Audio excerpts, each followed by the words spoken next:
중증외상센터 드라마를 보면서 저는 두 번 울었습니다. 한 번은 삭감과 적자 소송 때문에 치료에만 전념할 수 없는 상황에서도 환자 살리겠다고 뛰고 또 뛰는 모습이 저와 제 동료들 같았습니다.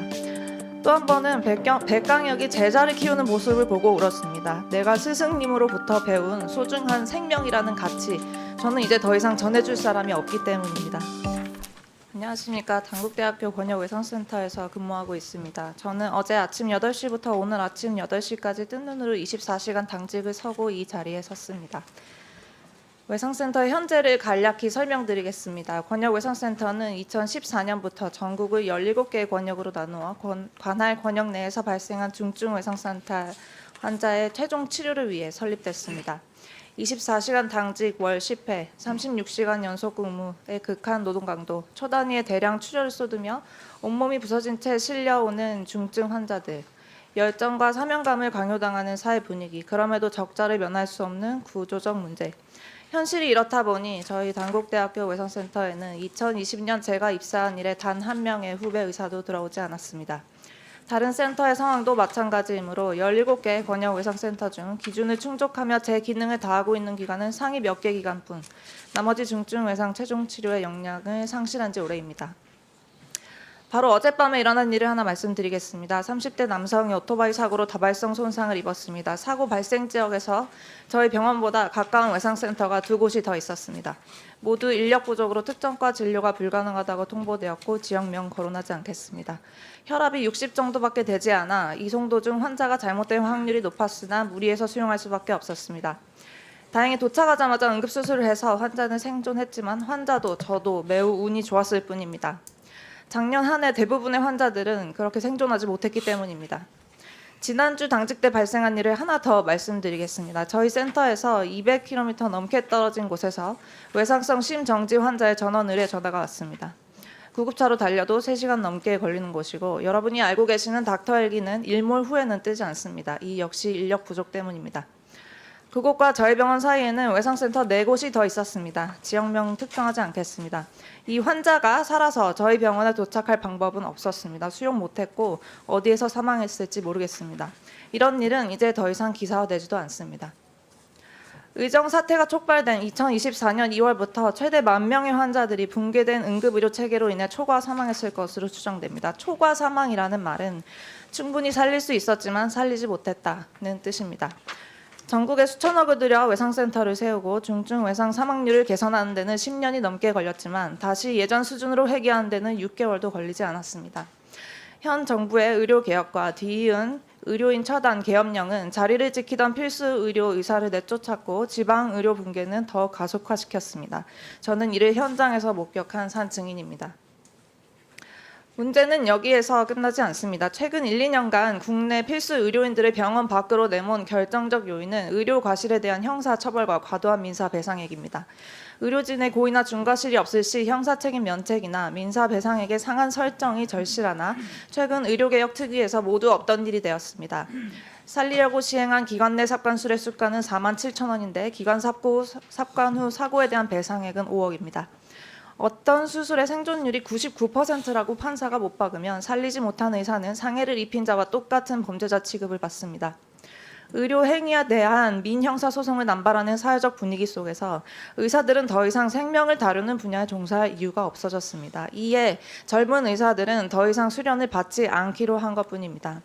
저수가로 온 국민이 건강보험의 혜택을 받는 특수한 환경을 고려할 때 보상 책임은 국가가 지고 보험료 또한 전적으로 국가가 부담하는 것이 마땅하나 이에 대한 사회적 논의가 해당 법조항 개정과 실질적인 시행에까지 이르려면 아주 오랜 시일이 걸릴 것으로 판단됩니다.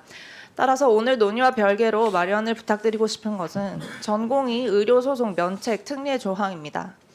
전공의는 피교육자 신분으로 병원 내에서 이들이 행하는 모든 의료 행위는 교수, 즉 전문의의 체계적인 교육과 관리 감독하에 이루어져야 합니다.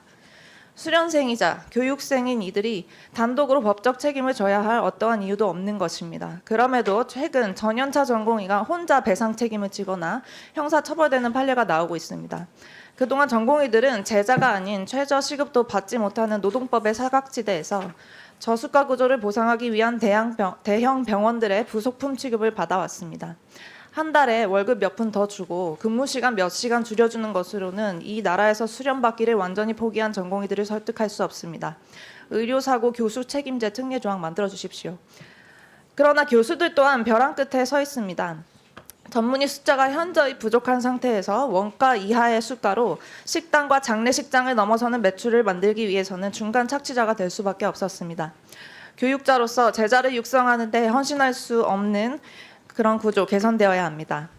1년의 의정 사태를 겪고 난 현 시점에서 대학병원에 남아있는 교수들은 제가 볼 때 오로지 두 부류로 분류됩니다. 곧 나갈 교수와 아직 나갈 곳을 찾지 못한 교수. 150여 명의 임상 교수가 근무하는 저희 병원의 작년 한 해 퇴사자는 24명으로 전년도 동일 기간보다 3배 늘어났습니다. 의대생 증원 과정에서 정작 교육의 주체인 저희 의대 교수들의 항변은 묵살당했습니다.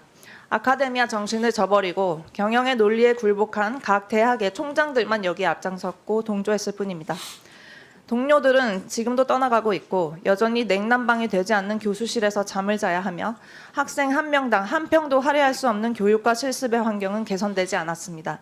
새로운 교실을 짓는다더니 땅조차 마련되지 않았습니다. 그러면서 당장 올해 7,500명의 학생을 받으라고 합니다. 원천적으로 불가합니다. 이에 법안 상정 시 반드시 2026년을 예외적인 의대생 선발 안식년으로 정하여 전격적으로 정원을 재조정해 주실 것을 간곡히 호소드리는 바입니다. 우리 사회는 중증 외상센터에 신체가 잘리고 으깨진 채 이송되는 환자들에게 많은 빚을 지고 있습니다. 건설 현장이나 산업체, 농경지에서 위험하고 굳은 일을 도맡아 오던 이들이 다수이기 때문입니다. 음주운전, 묻지마 살해 등 국가가 규범으로서 예방하고 막아줘야만 하는 사고도 매해 줄지 않고 반복되는 것을 저는 목도해왔습니다. 지방, 필수 의료를 재건하기 위해서는 생명을 구하는 의사들이 마음껏 생명을 구하게 해주는 환경을 조성하는 것이 우선입니다. 필수 의료 패키지와 의대생 증원 정책은 실패했습니다. 지난 1년간 국민들의 조기암은 말기암이 되어서야 발견되었고 지방에서 중증 외상으로 다친 사람들은 전국을 헤매다 길바닥에서 사망했습니다. 오늘 의료 인력 추계위 법안에 대한 논의의 장을 열어주신 데 감사와 경의를 표하는 바이나 멸종 위기에 처한 필수 의료진으로서 이들을 구하기 위해 남은 골든아워는 이미 다 소진되어 버렸기 때문에 현장에서 일하는 제게 오늘 이곳에서의 논의는 실은 매우 공허하게 느껴집니다. 중증외상센터 드라마를 보면서 저는 2번 울었습니다. 한 번은 삭감과 적자 소송 때문에 치료에만 전념할 수 없는 상황에서도 환자 살리겠다고 뛰고 또 뛰는 모습이 저와 제 동료들 같았습니다. 또 한 번은 백강혁이 제자를 키우는 모습을 보고 울었습니다. 내가 스승님으로부터 배운 소중한 생명이라는 가치, 저는 이제 더 이상 전해줄 사람이 없기 때문입니다. 이제는 이 땅에서 바이탈과 수련을 받는다는 것은 미친 짓이 되어버려서 더 이상 어린 의사들에게 수련을 권할 수조차 없게 되었습니다. 그럼에도 불구하고 저는 계속해서 외상센터로 실려올 단 한 명의 생명이라도 놓치지 않기 위해 향후 본 추계위원회를 비롯한 각종 현안 의결의 자리에서 과반 이상의 현장의 목소리가 제대로 반영될 수 있게 되길 정말 마지막으로 희망해 봅니다. 지난 1년간 우리는 많은 피를 흘렸습니다. 더 이상 무고한 죽음은 없어야 합니다. 생명을 구하는 의사들이 마음껏 생명을 구하게 해주시고 선의를 가지고 최선을 다한 진료의 결과가 좋지 않더라도 처벌받지 않게 해주시고 그렇게 함으로써 생명을 살리는 의사가 점점 많아지고 이 땅의 어린 새싹들이 그러한 의사가 되기를 꿈꾸고 희망하게 만드는 것, 이것이 진정한 의료개혁임을 제발 기억해 주십시오. 경청해 주셔서 감사합니다.